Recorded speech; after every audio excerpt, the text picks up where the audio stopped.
Cuando la Iglesia aceptó que no todos pueden ser salvados. Archivo abierto. En el año 418, en la ciudad de Cartago, norte de África, 200 obispos se reunieron para resolver una controversia que amenazaba con fragmentar la cristiandad. Un monje británico llamado Pelagio había enseñado que el hombre nace libre de culpa, que cada alma viene al mundo sin mancha del pecado de Adán, que la salvación está al alcance de todo ser humano mediante su esfuerzo moral, que todos, absolutamente todos, pueden salvarse si eligen el bien. La doctrina fue condenada, pero no por falsa necesariamente, sino porque amenazaba el fundamento mismo de la Iglesia institucional. Si cada hombre posee libre albedrío absoluto para salvarse, entonces ¿para qué sacramentos? ¿Para qué sacerdotes? ¿Para qué institución eclesiástica? Pelagio fue declarado hereje, sus escritos prohibidos, su nombre sinónimo de error doctrinal durante 1600 años. Agustín de Hipona, obispo en el norte de África, respondió con una doctrina que sería aún más perturbadora. La humanidad entera, escribió, se ha convertido por el pecado original en cierta masa condenada, masa damnata, una masa de perdición, de la cual solo algunos son separados por gracia divina gratuita. Los demás permanecen en ella para justo juicio de Dios respecto al castigo, no porque Dios los predestine activamente al mal, simplemente porque no los elige para el bien. La distinción es sutil, devastadora.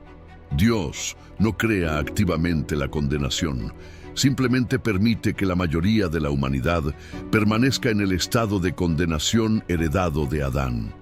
Algunos son rescatados, la mayoría no. ¿Por qué unos sí y otros no? Agustín confesó ignorarlo. Declaró el misterio insondable, pero afirmó la certeza: no todos se salvarán. No pueden salvarse, no porque sean más malvados, sino porque Dios, en su insondable voluntad, no los elige para la gracia. Esta doctrina se volvió fundamento del pensamiento occidental cristiano durante 1000 años, pero fue archivada, suavizada, enseñada a medias, porque confronta directamente la creencia popular de que Dios ama a todos por igual, que todos tienen la misma oportunidad de salvación, que la condenación es siempre culpa del pecador, nunca ausencia de la gracia divina. Los archivos revelan algo más incómodo. Revelan que la Iglesia Católica, en su magisterio solemne, aceptó que no todos pueden ser salvados.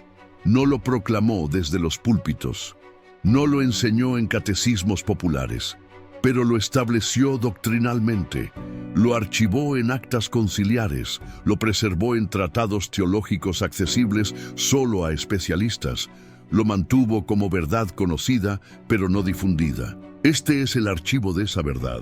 El 3 de julio del año 529, en la ciudad de Orange, sur de la Galia, 14 obispos se reunieron bajo la presidencia de Cesario de Arles. El Papa Félix IV había enviado una serie de proposiciones extraídas casi completamente de las obras de San Agustín.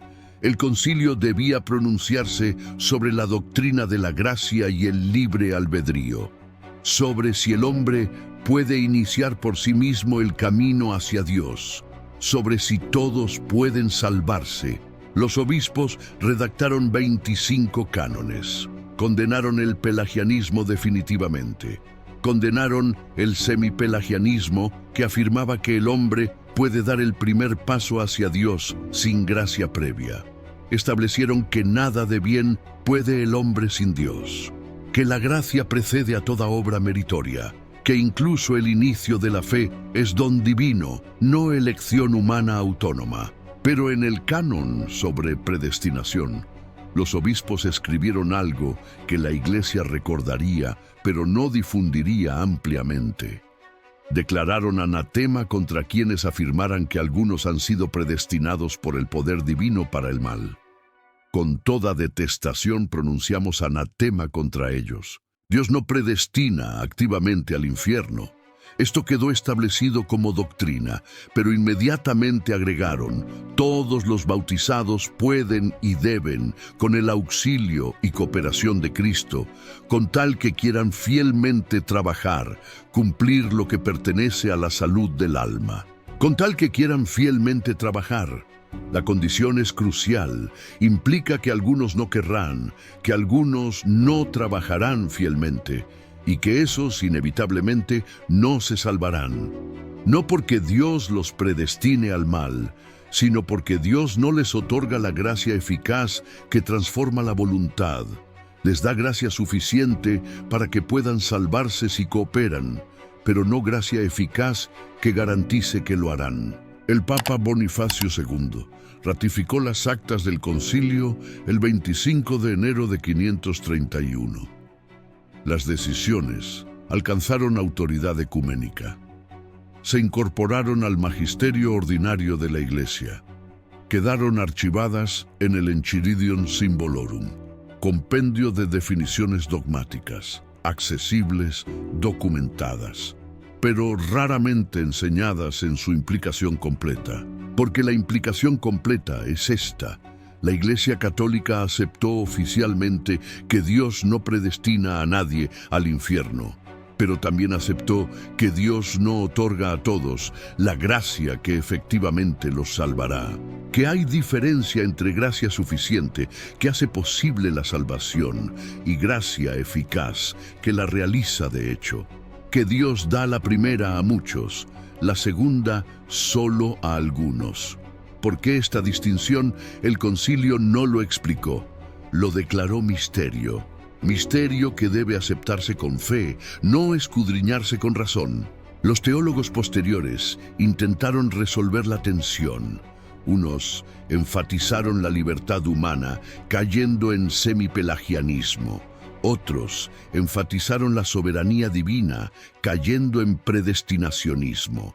La ortodoxia católica caminó la línea imposiblemente estrecha entre ambos, afirmando simultáneamente que Dios no predestina al mal, pero que no todos se salvarán, que el hombre es libre, pero que sin gracia eficaz esa libertad solo elige el pecado, que Dios ama a todos, pero que a algunos los ama más eficazmente que a otros. La contradicción nunca se resolvió, se archivó como misterio.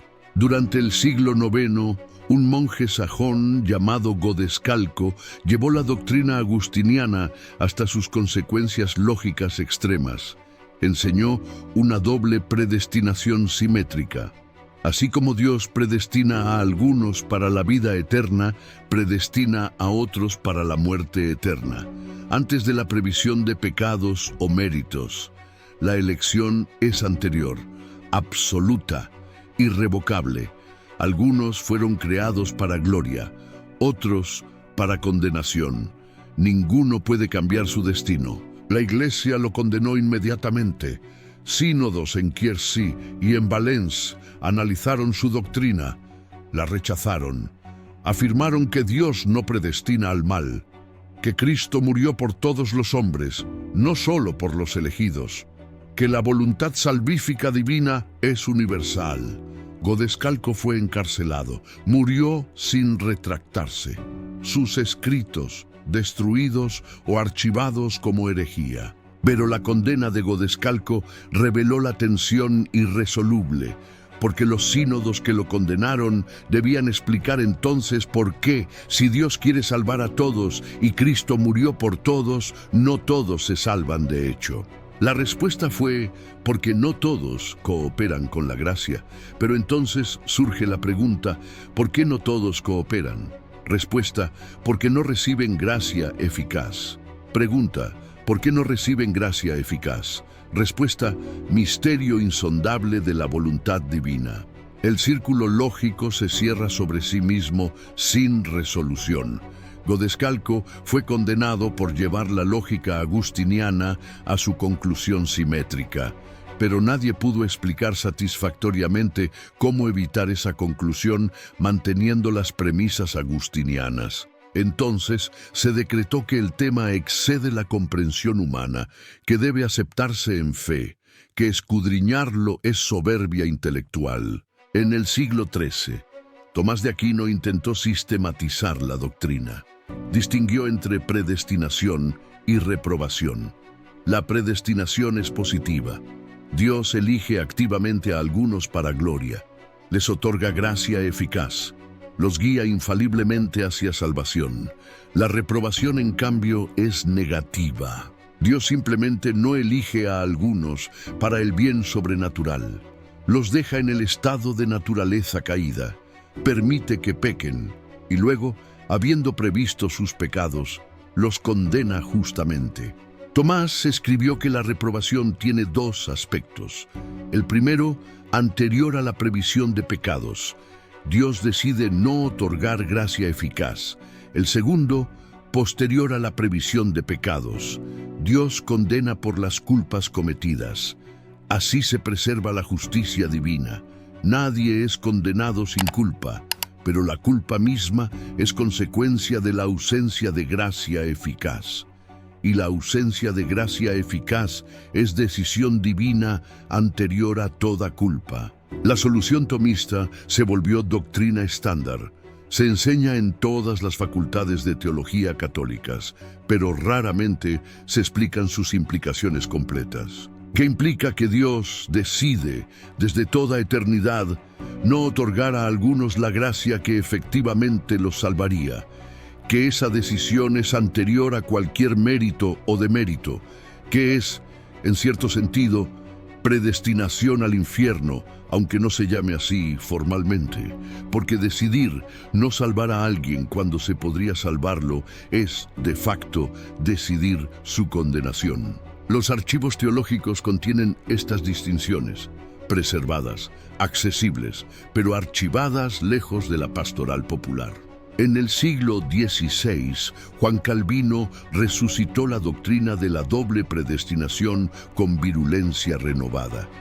Declaró que Dios, desde antes de la creación, eligió a algunos para salvación y a otros para condenación, sin considerar previsión de méritos, sin considerar cooperación humana, simplemente porque su voluntad soberana así lo decretó. Los elegidos serán salvados infaliblemente.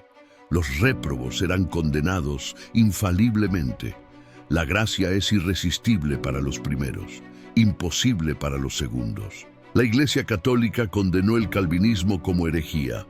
El Concilio de Trento, entre 1545 y 1563, estableció anatemas contra quien afirmara que la gracia es irresistible, contra quien afirmara que Dios predestina al mal, contra quien afirmara que Cristo no murió por todos. El Canon 17 sobre justificación declara: si alguno dijere que la gracia de la justificación no se da sino en los predestinados a la vida, y todos los demás que son llamados son ciertamente llamados, pero no reciben la gracia, como predestinados que están al mal por el poder divino, sea anátema.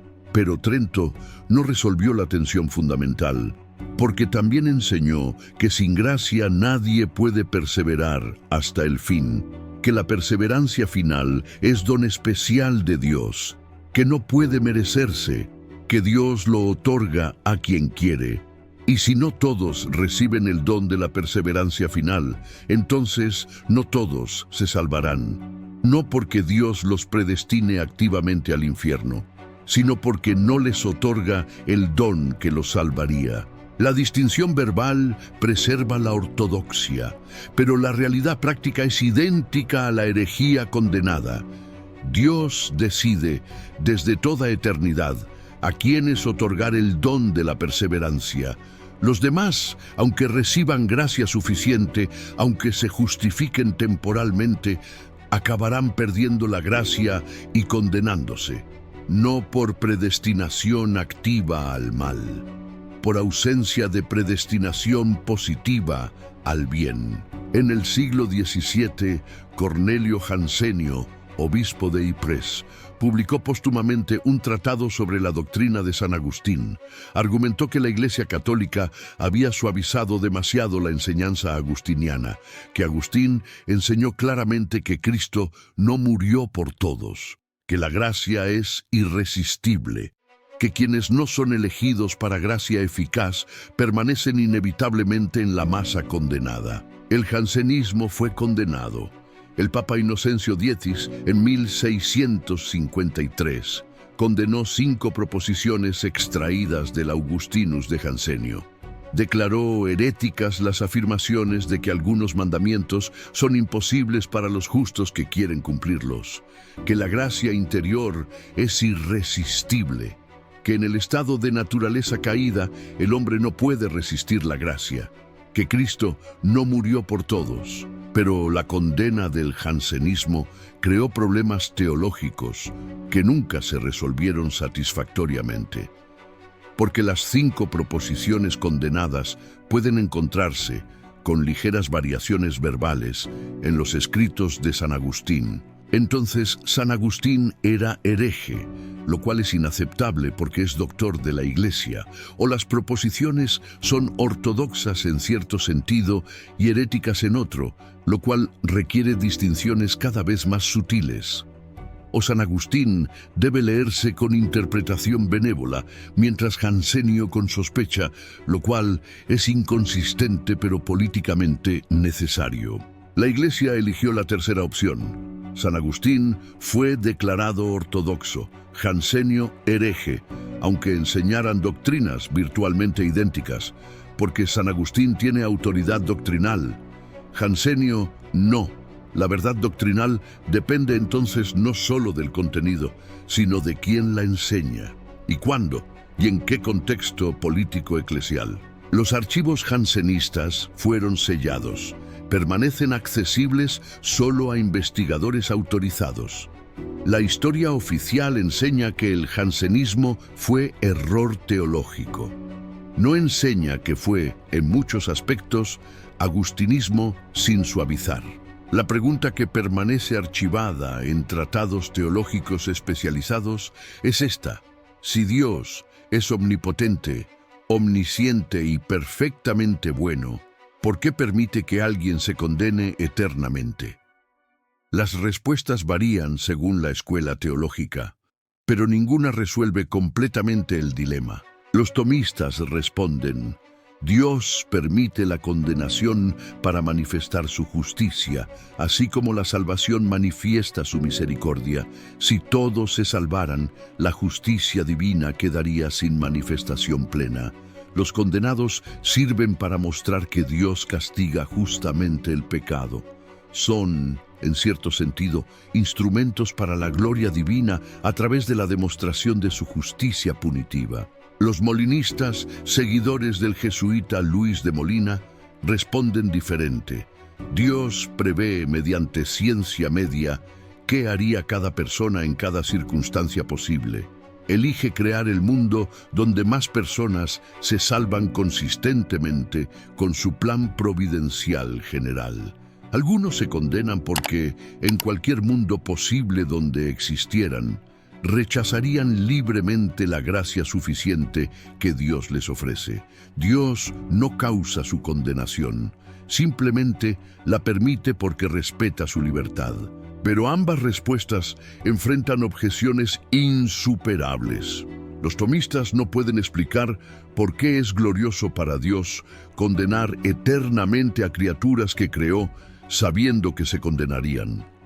Los molinistas no pueden explicar por qué Dios no otorga gracia eficaz a quienes prevé que solo cooperarían con gracia eficaz, no con gracia suficiente. Si Dios puede otorgar gracia eficaz a algunos sin violar su libertad, ¿por qué no a todos? Los debates entre tomistas y molinistas duraron siglos. En 1698, el Papa Inocencio XII prohibió que ambos bandos se condenaran mutuamente como herejes. Permitió que ambas escuelas coexistieran como opiniones teológicas legítimas, lo cual significa que la Iglesia admitió que no puede resolver definitivamente la cuestión, que ambas explicaciones tienen problemas, que el misterio excede la capacidad racional humana. Entonces archivó el debate. Declaró que ambas posiciones son aceptables siempre que no se afirme predestinación positiva al mal, pero no resolvió cómo evitar de facto la predestinación al mal mientras se mantiene la doctrina de que Dios otorga gracia eficaz solo a algunos.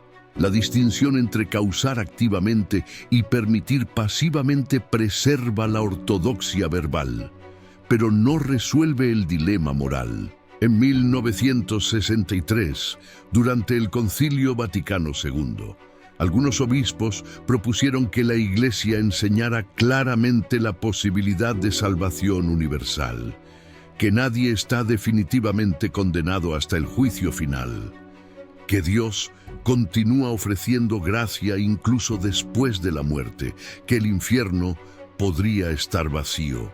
La propuesta fue rechazada, porque contradice la enseñanza constante de la Iglesia sobre la eternidad del castigo infernal, porque implica que los condenados pueden aún convertirse, lo cual contradice la doctrina de que la muerte fija irrevocablemente el estado del alma. Porque si el infierno puede estar vacío, entonces ¿para qué la urgencia de conversión? ¿Para qué la evangelización? ¿Para qué la Iglesia misma? Vaticano II mantuvo la doctrina tradicional. Afirmó que el infierno existe, que es eterno, que algunos están allí. No reveló cuántos, no especificó si son muchos o pocos. Dejó la cuestión abierta, pero cerró la puerta a la esperanza de salvación universal. El archivo permanece. La Iglesia Católica enseña oficialmente que no todos se salvarán, que algunos, quizá muchos, se condenarán eternamente, que Dios no los predestina activamente al infierno, pero tampoco les otorga la gracia que efectivamente los salvaría, que esta ausencia de gracia eficaz es decisión divina misteriosa, que debe aceptarse en fe, no cuestionarse en razón.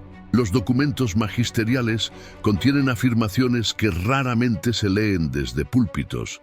En 1215, el Cuarto Concilio de Letrán definió: aquellos recibirán castigo perpetuo con el diablo, los réprobos, los condenados, definición dogmática, irreformable, permanente. En 1336, la Constitución Benedictus Deus del Papa Benedicto XII estableció: las almas de aquellos que mueren en pecado mortal actual descienden inmediatamente después de la muerte al infierno, donde son atormentadas con penas infernales. Inmediatamente, sin período de purificación para quienes mueren en pecado mortal. Sin segunda oportunidad, la muerte fija el destino eternamente. En 1563, el Concilio de Trento declaró: si alguno dijere que después de recibida la gracia de la justificación, de tal manera se le perdona la culpa y se le borra el reato de la pena eterna a cualquier pecador arrepentido, que no queda reato alguno de pena temporal que haya de pagarse o en este mundo o en el futuro en el purgatorio, antes de que pueda abrirse la entrada al reino de los cielos, sea anatema. Distingue claramente entre penas temporales purgables. En 1950, el Papa Pío XII, en la encíclica Humani Generis, condenó las teorías que ponían en duda la eternidad del infierno. Estableció que es doctrina constante de la Iglesia que el castigo infernal es eterno, que nunca termina, que no es aniquilación, es tormento consciente perpetuo, para siempre. Estos documentos son públicos, están en archivos vaticanos, cualquier teólogo puede consultarlos, pero no se difunden en catequesis popular, no se predican regularmente desde púlpitos, porque contradicen la imagen de un Dios que ama infinitamente a todos sus hijos, porque generan preguntas incómodas sobre justicia divina. porque amenazan la fe de creyentes que no pueden conciliar amor infinito con castigo eterno. La respuesta pastoral oficial es: el misterio debe aceptarse. Dios es justo. Si condena eternamente es porque sus caminos son inescrutables. No podemos juzgar a Dios con nuestros estándares morales humanos. Debemos confiar en su sabiduría infinita. Creer que hace lo correcto, aunque no comprendamos cómo lo que hace puede ser correcto. Pero intelectualmente, teológicamente, la tensión permanece irresuelta. ¿Cómo un Dios que es amor esencial puede crear seres sabiendo que acabarán en tormento eterno? ¿Cómo puede llamarse bueno quien permite sufrimiento infinito cuando podría evitarlo? ¿Cómo puede llamarse justo quien castiga temporalmente el pecado temporal con pena eterna? Los teólogos han ofrecido respuestas. El pecado contra Dios infinito merece castigo infinito. El condenado elige libremente el infierno al rechazar a Dios. El infierno es autoexclusión del cielo, no prisión impuesta externamente. Dios respeta tanto la libertad humana que permite incluso la autodestrucción eterna. Pero cada respuesta genera nuevas preguntas. Si el pecado temporal contra Dios infinito merece castigo eterno, entonces ¿por qué el bien temporal hacia Dios no merece recompensa infinita automáticamente?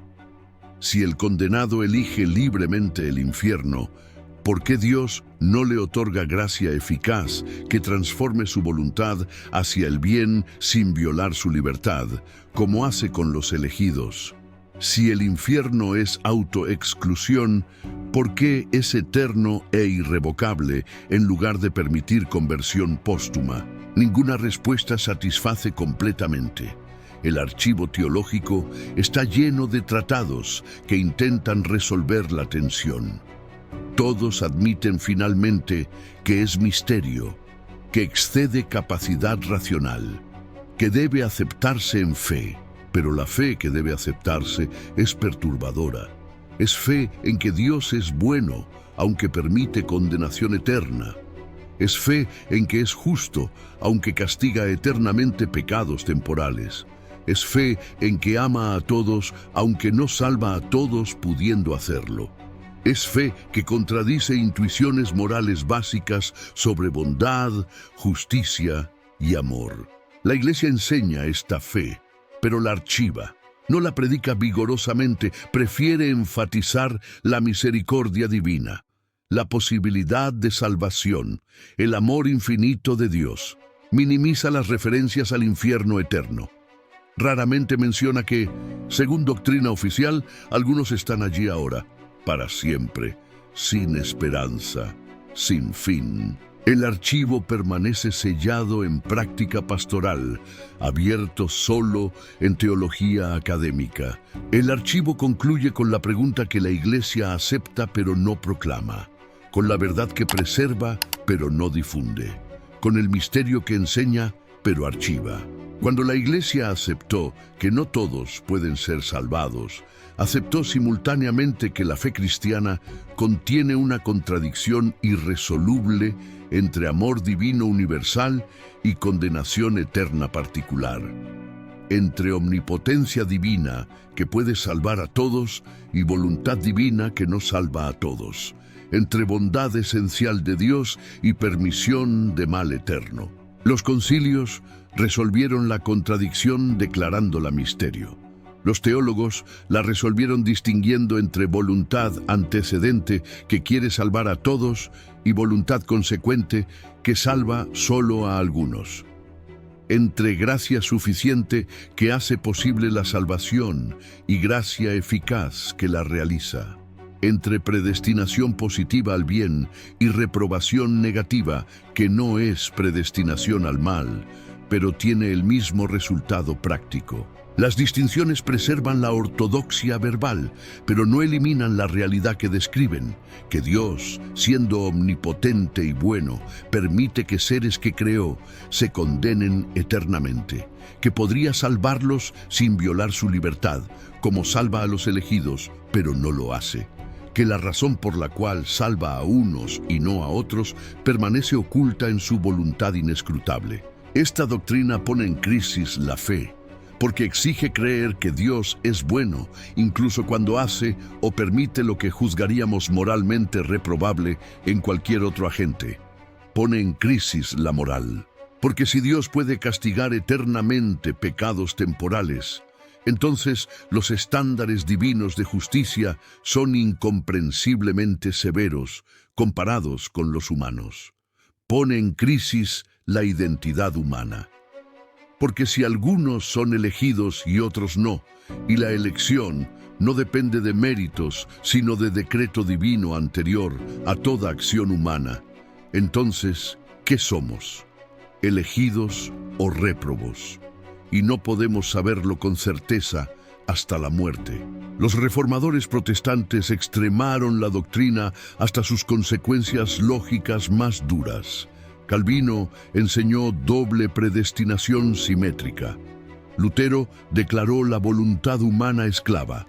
Ambos fueron condenados como herejes, pero enseñaban con menor sutileza verbal lo que la ortodoxia católica enseña con distinciones escolásticas, que no todos se salvarán, que Dios decide quiénes sí y quiénes no, que esa decisión es anterior a consideración de méritos, que es misterio inescrutable. La diferencia entre ortodoxia y herejía se redujo a formulación verbal. Los herejes dijeron: Dios predestina a algunos al infierno. Los ortodoxos dijeron: Dios no predestina activamente al infierno, solo no predestina positivamente al cielo, lo cual resulta en condenación. La distinción es real teológicamente, pero prácticamente el resultado es idéntico. Algunos irán al infierno, eternamente, porque Dios no les otorgó la gracia que los habría salvado, no porque los odie, simplemente porque su voluntad misteriosa así lo decretó. Esta es la verdad que la Iglesia Católica preservó en archivos teológicos durante 1600 años, que Dios no salva a todos, que no puede salvar a todos si algunos rechazan libremente la gracia, pero que tampoco otorga a todos la gracia que transformaría su voluntad para que no la rechacen. Que esta ausencia de gracia eficaz universal es decisión divina anterior a toda culpa humana, que es, en último análisis, decisión divina de permitir condenación eterna de criaturas que podrían salvarse si Dios lo decretara. El archivo no contiene respuesta satisfactoria a por qué Dios así lo decretó. Solo contiene el decreto y la instrucción de que debe aceptarse en fe, de que cuestionar la bondad divina es soberbia, de que la razón humana no puede juzgar los caminos de Dios, de que el misterio debe adorarse, no escudriñarse.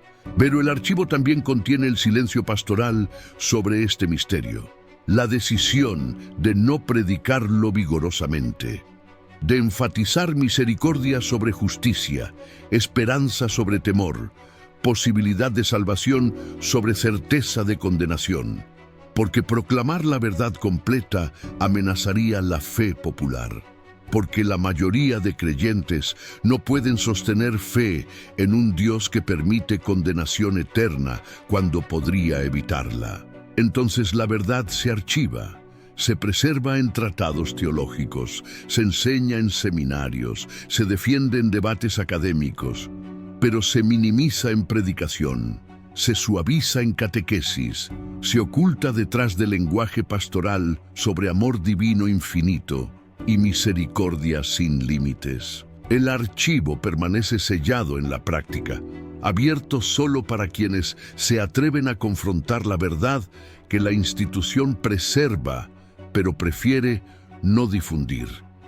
Que cuando la Iglesia aceptó que no todos pueden ser salvados, aceptó un Dios cuya bondad trasciende comprensión humana hasta el punto de parecer, desde perspectiva humana, incompatible con lo que llamamos bondad.